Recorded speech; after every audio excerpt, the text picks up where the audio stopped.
سے چوتھا خواب یہ نبی علیہ السلام نے سے انہوں نے بیان کیا کہ میں نے ایک زمین سے آگ نکلتی ہوئی دیکھی ہے، ایک آگ نکلی ہے اور میرے بیٹے کے درمیان میں وہ حائل ہو گئی ہے، اور آگ کہہ رہی ہے کہ جھلسو جھلسو، یعنی جلا دو سب کو یا جلا دو، اور بینا ہو یا نابینا ہو، یعنی آنکھوں سے دیکھنے والا ہو یا نہ دیکھنے والا ہو، ان سب کو جلا دو۔ ایسی آگ نکلی، اور اس آگ نے یہ بول بول کے کہا ہے کہ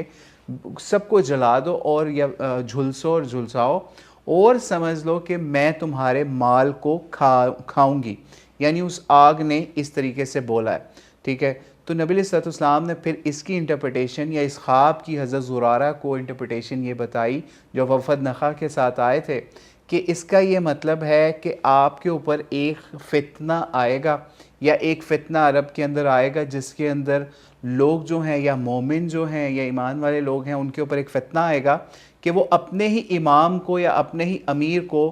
قتل کر دیں گے، ٹھیک ہے۔ اور پھر نبی علیہ السلام نے جب ان کو یہ فتنہ بتایا اس کے بارے میں، اور یہ بھی کہا کہ بڑے نیک لوگ بھی ہوں گے اس کے اندر، اور مومن کے نزدیک دوسرے مومن کا خون جو ہے نا وہ پانی کے گھونٹ سے بھی زیادہ ان کو خوشی یا راحت بخشنے والا ہوگا۔ اور یہ بھی کہا نبی علیہ السلام نے کہ اگر آپ کا بیٹا مر گیا تو آپ اس فتنے میں ہوگے، اور اگر آپ مر گئے تو آپ کا بیٹا اس فتنے میں ہوگا۔ یعنی نبی علیہ السلام نے ان کے اہل و عیال کے حوالے سے بھی انٹرپریٹ کر کے بتایا کہ یا تو آپ اس میں فتنے میں گرفتار ہو جاؤ گے، اور اگر آپ نہ ہوئے تو آپ کی اولاد ہو جائے گی اس حوالے سے، یا بیٹا ہو جائے گا۔ تو نبی علیہ السلام سے انہوں نے فوری عرض کیا کہ اے اللہ کے رسول، میرے لیے دعا کر دیں کہ میں یہ فتنہ نہ دیکھوں، میں اس فتنے سے بچ جاؤں۔ تو نبی علیہ السلام نے پھر ان کے لیے دعا فرمائی کہ اللہ ان کو اس عہد فتن سے، یا اس دور جس کا فتنے کے حوالے سے خواب میں ان کو دکھایا گیا ہے،